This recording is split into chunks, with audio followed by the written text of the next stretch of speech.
Ya, halo, assalamualaikum warahmatullahi wabarakatuh. Inilah pengorbanan sang ayah demi kau dan si buah hati.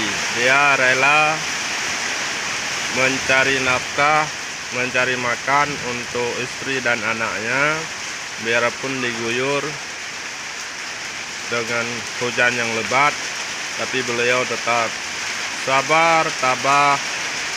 Tidak ada tujuan lain, hanya untuk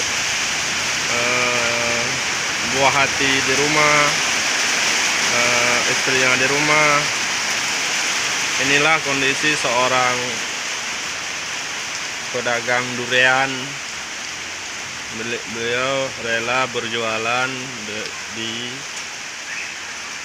dalam hujan yang lebat, biarpun ada payung seadanya, namun beliau tidak geser sedikit pun, hanya memikirkan demi kau dan sebuah hati. Inilah kondisi